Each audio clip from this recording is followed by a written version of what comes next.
রমজান মাসে রোজা রেখে স্ত্রী ব্যবহার করা যাবে কিনা? সুবেহ সাদেক থেকে শুরু করে ইফতারি করার পূর্ব পর্যন্ত আপনি স্ত্রীর সাথে সঙ্গম করতে পারবেন না। এতে রোজা ভাঙবে, কাজাও দিতে হবে, কাফারা দিতে হবে। তবে এই সময়টুকু ছাড়া, অর্থাৎ সাহারির সময় শেষ হওয়ার পূর্ব পর্যন্ত এবং ইফতারির পর পর্যন্ত, এই সময়টুকুর মধ্যে আপনি মিলিত হতে পারবেন, এটা আপনার জন্য জায়েজ। অনেক অজ্ঞ জাহেলরা না বুঝে রমজান মাসে মিলিতই হয় না, এরপরে আর নিজেকে সামলাইতে না পাইরা রোজাই পর্যন্ত ভেঙে ফেলে, শুধু মাসালা না জানার কারণে। যদি সে আসলটা জানতো, মানে সে এত বুজুর্গ, লঙ্গি খোলে মাথায় বেঁধেছে পাগড়ি বানায়, ওদিকে কি লঙ্গি তা ঠিক নাই। তার তো উচিত ছিল আগে মাসআলাটা জানা।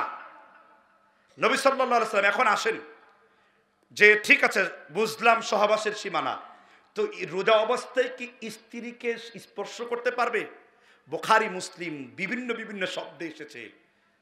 1948 নম্বর হাদিস, মা আয়েশা সিদ্দিকা রাদিয়াল্লাহু আনহা বলেছেন, সাল্লাম তিনি সিয়াম অবস্থায় তিনি আমাকে চুমু খেয়েছেন। এরপরে মুসলিম শরীফের ভিন্ন লফজে এসেছে, নবীজি অঙ্গ প্রত্যঙ্গ কন্ট্রোল করার ব্যাপারে তোমাদের চাইতে অত্যন্ত সতর্ক ছিল। সুবহানাল্লাহ। দুই সাহাবা মাসআলা জিজ্ঞাসা করছে, হে আল্লাহর নবী, রোজা অবস্থায় স্ত্রীকে ধরতে পারবো? রাসূল বলছে না, তুমি ধরতে পারবে না। ওনার সামনে আরেক সাহাবা মাসআলা জিজ্ঞাসা করছে, হে আল্লাহর নবী, আমি কি রোজা অবস্থায় স্ত্রীকে ধরতে পারবো? হ্যাঁ তুমি পারবে। তখন বললেন, ইয়া রাসূলুল্লাহ, এটা তো দ্বৈত নীতি হয়ে গেল, আমারে না করলেন আর এরে বললেন ধরতে। রাসূল বলছেন, আনা সাহেবে শরিয়ত, আমি শরীয়ত প্রণেতা, তুমি হলে উর্তি বয়সের যুবক, তুমি ধরলে আর ফিরে আসতে পারবে না। আর সে মধ্য বয়সের যুবক, সে ধরে ফিরে আসতে পারবে। কি চমৎকার, কি মুকাম্মাল, কি অসাধারণ, কি দালিলিক, কি পক্ষপূর্ণ নবী মুহাম্মদ রাসূলুল্লাহ সাল্লাল্লাহু আলাইহি ওয়াসাল্লাম। বিদায়া ওয়ান নিহিয়া, তারিখুল দিমাশক 42 খণ্ড 344 পৃষ্ঠায় ইমাম হাইসামি এটা উল্লেখ করেছেন। কি বুঝলেন? ক্লিয়ার? জি। মহিলাদের অনেক সময় প্রশ্ন করে, হুজুর রোজা অবস্থায় তো মিন্স হয়, মানে পিরিয়ড হয়, আমি কি ট্যাবলেট খেয়ে তা বন্ধ করতে পারবো? প্রথম কথা হলো এটা খবিসের প্রশ্ন, কারণ নবীজি লানত করেছেন লিল হুসনিল মুগায়্যিরাতি খালাকাল্লাহ, যে ব্যক্তি আল্লাহর সৃষ্টির পরিবর্তন করে তার উপর লানত। আপনার কেন হায়েজ হয়? হায়েজ হওয়ার কারণে আপনার শুক্রাণু ডিম্বাণুগুলো ঠিকমতো পরিচালনা হয়, সন্তান কনসেপ্ট ধরার ক্ষেত্রে, আপনি হামেল করার ক্ষেত্রে আপনার সন্তান হৃষ্টপুষ্ট হয়, আপনি অনেক রোগ জীবাণু থেকে বেঁচে থাকতে পারেন। সুবহানাল্লাহ। আর যখন আপনি এগুলো খান, এগুলো খাওয়ার পরে আপনি রোজা রাখবেন, কিন্তু মাসআলা হলো এই, খবরদার এগুলো খেয়ে রোজা বন্ধ করবেন না, এটা গুনাহের কাজ। কিসের কাজ? তুমি যদি আপনি কোনো কারণে খেয়ে এটা বন্ধ করে ফেলেন, তাহলে আপনি কি রাখবেন? আপনি সিয়াম রাখবেন, রোজা রাখবেন। এই প্রশ্নগুলো আমাদের জন্য গুরুত্বপূর্ণ কিনা জোরে বলেন। আবার এই অবস্থায় অনেকের স্বপ্ন দোষ হয়। স্বপ্ন দোষ হলে রোজাকে ভেঙে যায় না, স্বপ্ন দোষ হলে রোজা ভাঙে না। তবে কেউ যদি মাস্টার ভিশন করে, মাস্টার ভিশন মনে হয় বুঝেন নাই, হ্যাঁ, হস্তমৈথুন করে, তাহলে তার রোজা ভেঙে যাবে, হারাম হবে। কথা বুঝতে পারছেন কিনা? কাবিরা গুনাহ হবে। আল্লাহ তাআলা বুঝবার তৌফিক এনায়েত করুন। এবার সিয়াম সংক্রান্ত আরেকটা গুরুত্বপূর্ণ বিষয়, সেহরি পর্ব চলে গেছে, এবার একটি গুরুত্বপূর্ণ বিষয়, আমরা ইফতারি কখন করব? বাড়াবাড়ি এবং সারাস্তারির মাঝখানে থাকবেন না, আপনারা মধ্যমপন্থী হওয়ার চেষ্টা করবেন। নবী সাল্লাল্লাহু আলাইহি ওয়াসাল্লামের হাদিস আমার জন্য যথেষ্ট। মুয়াত্তা মালিকের 728 নম্বর হাদিস, ওয়ান সালমান রাদিয়াল্লাহু আনিন নবী সাল্লাল্লাহু আলাইহি ওয়াসাল্লাম, সালমান ফারসি বলেছেন, লা ইয়াজালান নাস খায়রাম মিনাদ দুনিয়া আজ্জালাল ফিতরা, ওই পর্যন্ত দুনিয়ায় তোমাদের জন্য কল্যাণ থাকবে আজ্জালাল ফিতরা, যখনই সূর্য ডুববে আর সাথে সাথে ইফতারি করবে। তো হুজুর বুঝবে কি করে? এখন বুঝার জন্য তো আপনার টাইম মেশিন দরকার নাই। সূর্যের পানি, নদীর পানি মাপার, সমুদ্রের পানি মাপার, দুধ মাপার, আপনার অস্ত্র বের হয়ে গেছে, জ্বর মাপার থার্মোমিটার বের হয়ে গেছে, সময় মাপার যন্ত্র ঘড়ি বের হয়ে গেছে। এখন গুগলে লিখলেই তো হয় সূর্য ডুবে কখন, উঠে কখন। তারপর 3 মিনিট জিরায়া টুপুস করে পানি খাইতে হয়। এই বাড়াবাড়িটা দয়া করে বন্ধ করেন। পারবেন না আপনারা ইনশাআল্লাহ। এটা হাদিস, রাসূল বলেছেন লা ইয়াজালান নাস খায়রাম মিনাদ দুনিয়া আজ্জালাল ফিতরা। দুনিয়ায় ততদিন পর্যন্ত কল্যাণ থাকবে যতদিন পর্যন্ত কি করা হবে, সূর্য অস্ত যাওয়ার সাথে সাথে ইফতারি করবে। ক্লিয়ার নান ক্লিয়ার? এই ঘটনা ঘটেছিল ড্যাফোডিল ইউনিভার্সিটিতে। এই তো এই করোনা আসার আগে আমি তো এই কাজ করে ফেলেছি। এখন সব জাহেল ছাত্র তো আছে, ড্যাফোডিল ইউনিভার্সিটির বাচ্চা কাচ্চাগুলো খুব মানজামাইরা চলে কি, খুব স্মার্ট আর কি, ওভার স্মার্ট। তার অট্ট হাসি দিল। মাইকটা নিয়ে আমি তখন চিল্লায় বলেছি, তোমরা গুগল দেখো আর টাইমিং দেখো ঠিক আছে কিনা। যখন টাইমিং দেখছে তখন ওরাই দেখলাম খেজুর টপ টপ করে মুখের মধ্যে ঢুকাইয়া দিয়েছে। তুমি বাতিলের সামনে দাঁড়িয়ে সত্য কথা বলো, রাসূলের হাদিস বলো, তাদের মুখ কি হয়ে যাবে। আর আমি হাদিস বললাম লা ইয়াজালুন নাস খায়রাম মিনাদ দুনিয়া আজ্জালাল ফিতরা। প্রায় 90 বছর বয়স ইসলাম গ্রহণ করেছেন সালমান ফার্সি। তিনি বলেছেন, আল্লাহর নবী বলেছেন, দুনিয়ায় অতদিন কল্যাণ থাকবে যতদিন পর্যন্ত সূর্য অস্ত যাওয়ার সাথে সাথে ইফতারি করবে, বলেছেন মুহাম্মদ সাল্লাল্লাহু আলাইহি সাল্লাম। আমি মুয়াত্তা মালিক থেকে হাদিস পড়িয়ে শুনিয়ে দিয়েছি, কান পর্যন্ত পৌঁছেছে না কথাটা? না না ঠিক আছে। আচ্ছা, আমাদের সভাপতি সাহেব অনেকক্ষণ শুনছিলেন, আল্লাহ যেন ওনাকে কল্যাণ দান করেন। সমস্যার কারণ উনি আমার কাছ থেকে বিদায় নিতে চাচ্ছেন, আল্লাহ ওনার কল্যাণ দান করুন, আমিন। এবার আরেক রমজান সংক্রান্ত গুরুত্বপূর্ণ কিছু বিষয়, এটা খুবই গুরুত্বপূর্ণ। এই এলাকায় হাঁপানি রোগ আছে, কার কার হাত তুলেন? না, এটা তো লজ্জার কিছু বিষয় না রে ভাই। এটাকে লজ্জা পাঞ্চার করে দেওয়া হবে নাকি আপনাদেরকে? লজ্জা কি পাঞ্চার করে দেওয়া হবে নাকি আপনাদেরকে? ওই যে ওনার আছে। আচ্ছা, অনেক সময় আপনাদেরকে ইনহেলাল ব্যবহার করার প্রয়োজন পড়ে, এই যে এরকম করে দেয়। তাই এটা ব্যবহার করলে কি রোজা ভাঙবে? ইনহেলাল ব্যবহার করলে কি রোজা ভাঙবে না থাকবে? ইনহেলাল তো মুখের মধ্যে এরকম করে দিচ্ছে, রোজা ভাঙবে না থাকবে? যেহেতু এটা পেটে যাচ্ছে তাহলে রোজা কি থাকবে?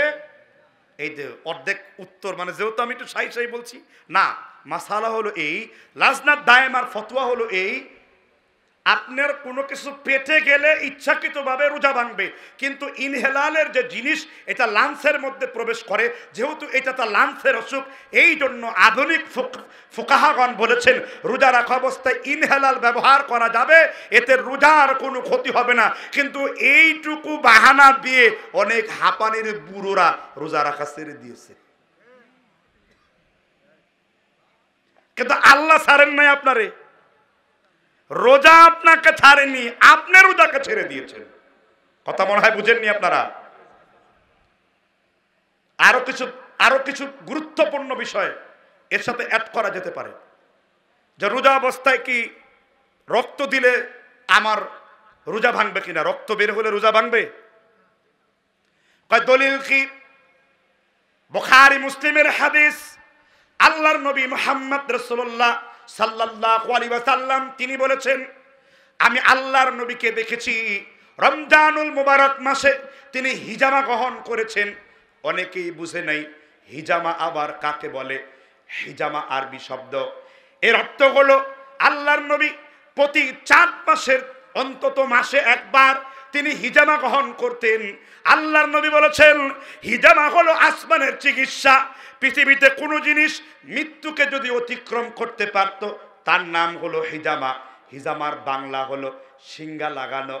সিঙ্গা বৈদ্যাস করা লাগায়, ওই রকম নয়। বর্তমানে ডাক্তারি বিদ্যাতে কাপিং করার অনুমতি আছে।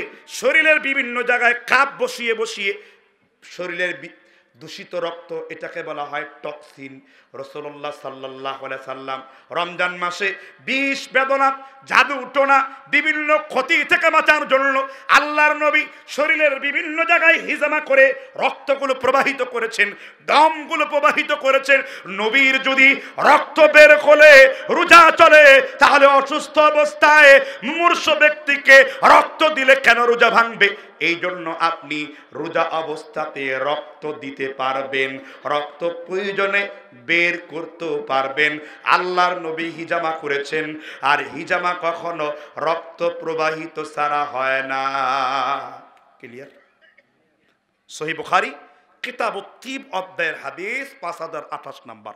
নবীজি রমজান মাসে হিজামা করেছেন, সিঙ্গার দিয়েছেন, রক্ত শরীর থেকে বের করেছেন। কি বিষয় কি ক্লিয়ার হচ্ছেন না আপনারা বিষয়টা? জি, এখানে আনক্লিয়ারের কোনো বিষয় না।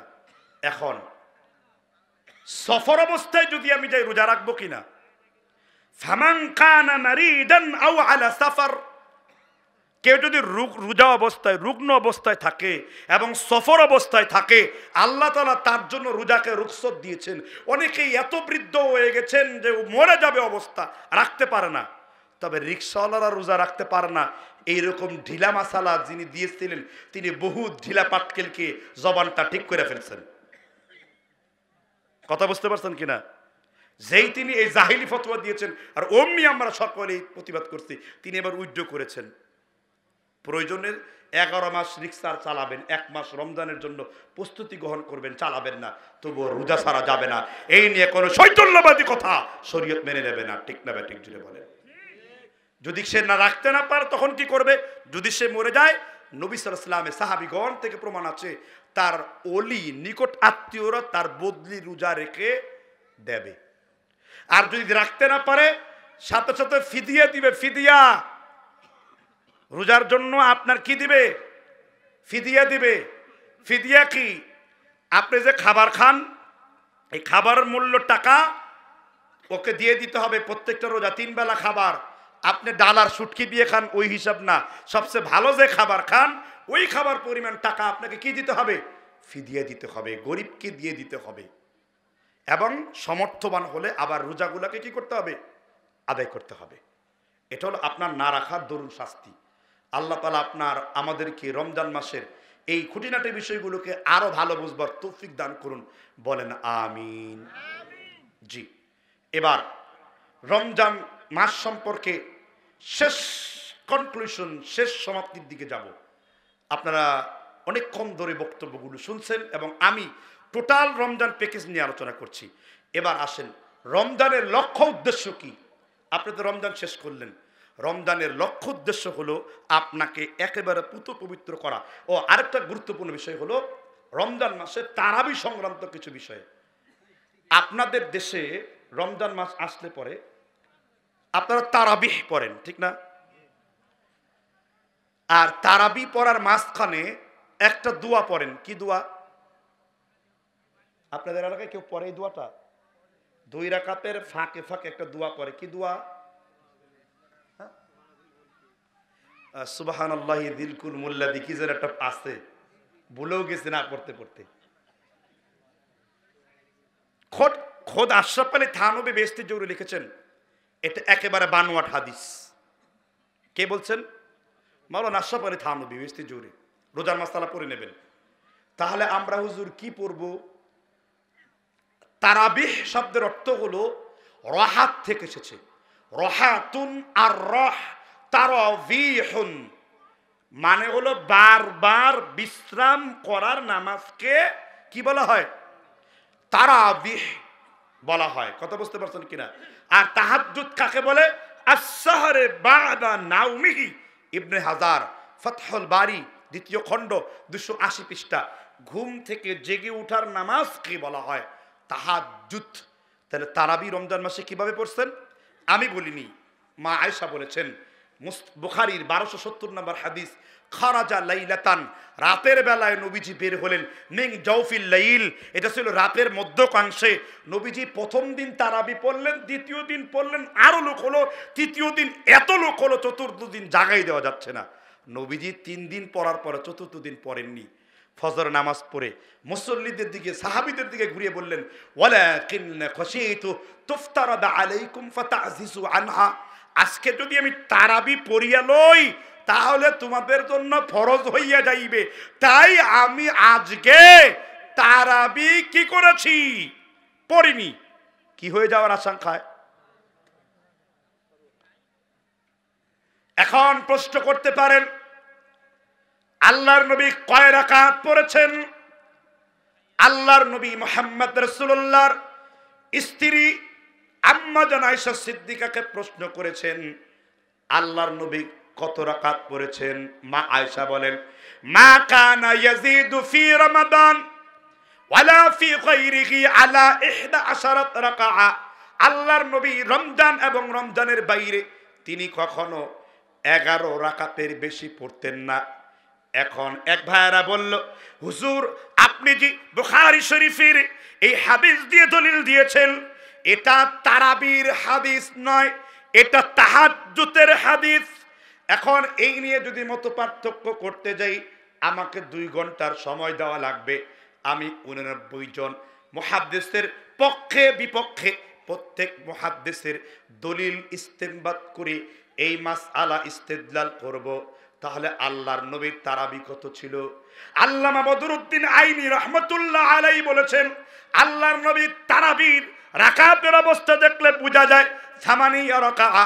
কখনো আল্লাহর নবী 8 পড়েছেন, কখনো আল্লাহর নবী 10 রাকাত পর্যন্ত পড়েছেন। শুধু 8 পড়েন নাই, কয় রাকাত পড়ছেন?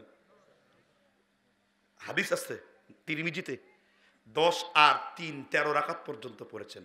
নবীজি সর্বোচ্চ পড়ছেন 10, বেশি পড়ছেন 8, আবার অনেক সময় তিনি 6-4 পড়েছেন। ক্লিয়ার কিনা? কিন্তু কতক্ষণ পড়ছেন? প্রথম দিন পড়ছেন 4 ঘন্টা, দ্বিতীয় দিন পড়ছেন 5 ঘন্টা, তৃতীয় দিন পড়ছেন 6 ঘন্টা। ভাই সব আপনার পুরো এলাকা মিলা 4 ঘন্টা পরে কিনা? পুরা নওগাঁ জেলা মিলে পড়ে? অত সময় তো দেওয়া যায় না। ওটা তারাবি না, ওটার নাম তাড়াতাড়ি। ঠিক না? ঠিক, ওটা তারাবি বলা যায়, ওটার নাম তাড়াতাড়ি। কথা বুঝতে পারছেন কিনা? 20 মিনিটে শেষ, 20 রাকাত শেষ। খবরদার, 8 রাকাতকে সুন্নাহ বলতেছে, 20 রাকাতকে বিদআত উচ্চারণ করা একেবারে বেদালিলি কথাবার্তা। এটা করাটা হিম্মত আমার নাই। এই ব্যাপারে অনেক অনেক অনেক লম্বা কথাবার্তা বলার পর দলিল রয়েছে। কথা বুঝতে পারছেন কিনা? এই আলোচনার নিয়ে কিছুদিন পরে আপনারা ফেস দ্য পিপলে পাবেন, ডিবেট আছে, মোনাজারা আছে, তখন দেখবেন বিষয়গুলো বের হয়ে আসবে। 8 রাকাত 20 রাকাতের বিষয়গুলো সেখানে উত্থাপন হবে। আমার কথা হলো, ওমর থেকে আমরা 8 রাকাতের দলিল পেয়েছি। তবে আলবানী রাহিমাহুল্লাহ সালাতুত তারাবিতে বলেছেন সর্বনিম্নে 200 আয়াত পড়তে হবে। কয়শো আয়াত? ওমর এই নামাজ চালু করে চলে যাচ্ছেন, সাহাবারা ধরছেন, আপনি যান কই? কইয়া না মুনা আনহা আবদল। ওই এশার নামাজ টুকুর টুকুর বসার চাইতে আমি রাত্রে ঘুমায় থাকবো, এটাই আমার জন্য ভালো। তাহলে ওমর পড়ছেন কোন সময়? ওই যে নবীকে অনুসরণ করে মধ্যরাত্রিতে। কেমনে? লম্বা কিরাআতের সাথে। কারণ আল্লাহর নবীজির পরে সাহাবীদের মধ্যে সব থেকে নামাজের প্রতি যত্নবান যিনি ছিলেন, তিনি হলেন ওমর ইবনুল খাত্তাব। তিনি মসজিদে এই 8 রাকাত চালু করে দিয়ে বললেন, নির্মাল বিদআহ, কি সুন্দর এই বেদাতটি। এখন কিছু ভণ্ড মাজার পূজারীরা কয় কি, এই যে বেদাত বেদাত যা করেন, ওমরও তো বেদাত করছেন, নির্মাল বিদআহ আছে। আরে ভাই, এটা বেদাত শাব্দিক ভাবে আছে, শাব্দিক বেদাত তো শাব্দিক ভাবে তো আছে। কামাসালি গায়সিন আজাবাল কুফার নাবাতুহু, আকাশ থেকে যখন বৃষ্টি পড়ে এই দুনিয়ার কাফেরদের মন আনন্দে ভরে যায়। আল্লাহ কৃষককেও কাফের বলছেন। তাহলে আপনারা যারা কৃষিকাজ করেন সূরা হাদীদের মতে আপনারা কি তাহলে? কাফের। কিন্তু এই কাফের তো ওই কাফের না রে ভাই। এই কাফের হলো আপনি বীজকে বপন করেন, কাফের মানে বপন করা, গোপন করা। শাব্দিক কাফের, শরীয়তি কাফের না। যেহেতু আপনি বীজকে পানির নিচে দেন, এই জন্য বলছেন কামাসালি গায়সিন আজাবাল কুফার নাবাতুহু, আকাশ থেকে বৃষ্টি পড়লে কাফের মানে কৃষকদের অন্তর আনন্দে ভরে যায়। বৃষ্টি আসলে আনন্দ হয় না? তবে অনাবৃষ্টি না, পরিমাপ মতো বৃষ্টি। খালি নিজের গোলার কথা চিন্তা করেন, কারণ আপনার এখানে এখন বৃষ্টির দরকার নাই, জমিনে কোথাও না কোথাও বৃষ্টির দরকার আছে। কাজে আল্লাহর আপনাকে টেলিফোন করা দরকার নাই যে বৃষ্টি দিব কি দিব না। আল্লাহ বলছেন যদি বৃষ্টি দিয়ে তোদের সব ধানগুলোকে চিটা বানিয়ে দিই, তোরা আন্দোলন করে কিচ্ছু করতে পারবি না। আমি আল্লাহ হলাম গানি ও আনতুমুল ফুকারা, তোরা সবগুলো হলো ফকিরের বাচ্চা। কে বলছেন? আল্লাহ তাআলা আমাদেরকে বুঝবার তৌফিক দান করুন। এই জন্য আল্লাহর নবী তারাবির রাকাত সংখ্যা বর্ণনা করার পরে আমি বলব 20 রাকাত যারা পড়েন ইনসাফের ভিত্তিতে পড়বেন, আপনার রাকাতটা যেন সুন্দরভাবে কোরআন তেলাওয়াত হয়। আপনি ইয়ালামুন তালামুন আলিফ লাম মিম যালিকাল কিতাব এরকম শব্দ যাতে না হয়। ভাই আপনার হাতে পায়ে ধরি, আপনি 30 দিনে 30 পারা পড়েন, তবুও যেন কোরআনের হক হয়। মা আয়েশা এত পছন্দ করতেন কোরআন, তিনি মুখস্থ রাখতে পারতেন না। একজন জাকওয়ান নামের একজন চাকর রাখতেন, পর্দার বাইরে তিনি কোরআন ধরতেন। ইয়া উম্মুহা ওয়া আবদুহা জাকওয়ানু মিনাল মুসহাফ। মা আয়েশা ওই জাকওয়ানের কোরআন দেখে দেখে তিনি লম্বা কেরাতের জন্য তারাবির নামাজে দেখে দেখে পড়তেন। তবে খালি সুবহানাল্লাহ কই এখন আলহামদুলিল্লাহি রাব্বিল আলামিন আর রহমানির রহিম মালিকি ইয়াউমিদ্দিন ইয়া আইয়ুহাল্লাযিনা আমানু কুতিবা আলাইকুমুল কিতাল। আপনি বললেন, উল্টাইলেন, এই অভ্যাস করেন কেন আপনি? মুহাদ্দিসগণ ব্যাখ্যা করেছেন এটা হলো মা আয়েশার তালিক ফতোয়া। এরকম আরেকটি দলিল আছে আবু দাউদে, আনাস ইবনে মালিক বৃদ্ধ হয়ে যাওয়ার কারণে স্মরণ শক্তি থাকতো না, তখন একজন এরকম করতেন, দেখে দেখে তিনি পড়তেন। কিন্তু এগুলো ব্যক্তিগত ফতোয়া, আগে নির্ভুলভাবে পড়ার চেষ্টা করবে। যদি দেখে পড়তে যেয়ে না দেখে পড়ার চাইতে ভুল কম হয় তাহলে না দেখে পড়া উত্তম। যদি না দেখে পড়া যায় তাহলে দেখে পড়ার দরকার নেই, চেষ্টা করতে হবে না দেখে পড়ার জন্য। এটাই হলো স্পষ্ট কঠিন কথা। কিন্তু তারপরেও যদি কেউ কোরআনের ফজিলত কোনো মতেই হচ্ছে না, বরং না দেখে পড়লে ভুল হয়, দেখে পড়লে সঠিক হয়, তো তার জন্য এই দুর্বল মাসআলাটা আছে, জায়েজ আছে। যেহেতু মা আয়েশা সিদ্দিকা রাদিয়াল্লাহু আনহা, তাও এটা বুখারী শরীফের তালিকান একটা ব্যক্তিগত ফতোয়া।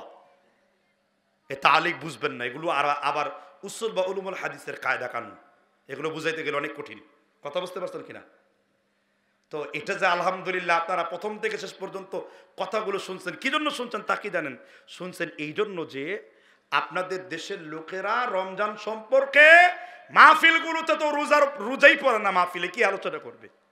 এবার যখন এগিয়ে এসেছে আলোচনা হচ্ছে, আর রোজা আলোচনা করলে এই বাপ দাদার আমলের কিচ্ছা কাহিনী আছে যত, তাই দিয়ে আপনার ঘন্টা শেষ করে। কথা বুঝেন নেই? জি, তাহলে আমি রমজান সম্পর্কে টোটালি একটা গুছানো আলোচনা আপনার উপর করলাম। যেহেতু লাইলাতুল কদর, তারপরে আপনার সদকাতুল ফিতির, ঈদের প্রস্তুতি, এগুলো আরও পরে আবার অন্য কেউ আপনাদের হয়তো আলোচনা করলে সেখান থেকে নেবেন। এবার এই আলোচনাটাকে পজ করে আমি আরেকটা আলোচনা আমার যুবকদের দাবি দেওয়ার প্রেক্ষিতে করতে চাচ্ছি। আপনারা কি শুনতে চান? ইনশাআল্লাহ। সেই দাবি দেওয়াটা হলো কি, আমাদের এইখানে অনেক ব্যক্তিরা নেশাদার দ্রব্য পান করে, এটার হুকুম কি? আচ্ছা বলেন ভাই, মদ এটা কাকে বলে? এটার ফতোয়া কার কাছ থেকে নেব? সর্বপ্রথম ফতোয়া নেব মোহাম্মদ নবীজি কি বলছেন। নবীজির কথাকে বুঝতে গেলে অন্তরটাকে উন্মুক্ত করতে হবে। আপনি যদি বুঝেও না বুঝার ভান করেন, আমি যদি জেগে জেগে ঘুমিয়ে থাকি সারাদিন আমার জাগাইতে পারবেন? নবীজি বলেছেন কুল্লু মুসকিরিন খামরুন, প্রত্যেক নেশাদার দ্রব্য হলো মদ। কুল্লু মুসকিরিন হারামুন, আর প্রত্যেক নেশাদার দ্রব্য হলো হারাম। ইবনে মাজাহ 4068 নম্বর হাদিস সনদ সহিহ। তাহলে প্রত্যেক নেশাদার দ্রব্য কি? মদ। আগে বলেন নাই প্রত্যেক মদ, বলছেন প্রত্যেক নেশাদার দ্রব্য কি? মদ। আর প্রত্যেক নেশাদার দ্রব্য কি? হারাম। এখন বলেন নেশা কাকে বলে? ওমর ইবনুল খাত্তাব বলেছেন দুইটা জিনিস, এক আকাল, আরেকটা হলো রাসূল বলেছেন লা বিয়ারা ওয়ালা বিরারা, যা মানুষের ক্ষতি করে, ক্ষতি সাধন করে, তা তোমরা হালাল মনে করো না। তাহলে নেশা করলে উপকার হয় না ক্ষতি হয়? নেশা কি কি? এখন আমাদের দেশের হুজুরদের একটু বিভেদটা দূর করে নেই। তারা বলে হুজুর পান আর জর্দা এটা নেশা বটে, তবে এটা মাখরু। মাখরু আপনাদের দেশে কি মাখরু ফতোয়াটা আছে? দেয় বেশি? হ্যাঁ, আচ্ছা। আমিও কিন্তু বিশ্বাস করি নেশা করা মাখরু। আপনি করেন? ভাই, হানাফি মাযহাব অনুযায়ী মাখরু দুই প্রকার। আমার কথা না, হানাফি যদি কেউ থাকেন আলেম ওলামা সে বুঝতে পারবেন। নুরুল আনোয়ার এই কিতাবটা পড়ছেন কেউ? হানাফি মাযহাবের মাদ্রাসায় পড়ানো হয়, পাঠ্য বই, কমি মাদ্রাসার, মোল্লা জিউনের লেখা। তিনি বলেছেন মাখরু হলো দুই প্রকার, মাখরু তাহরিমি, মাখরু তানজিহি। আর নেশাদার দ্রব্য পান করা মাখরু বটে, তবে সেটা মাখরু তাহরিমি, লা ইয়াজুজু ফি শরিয়াতি।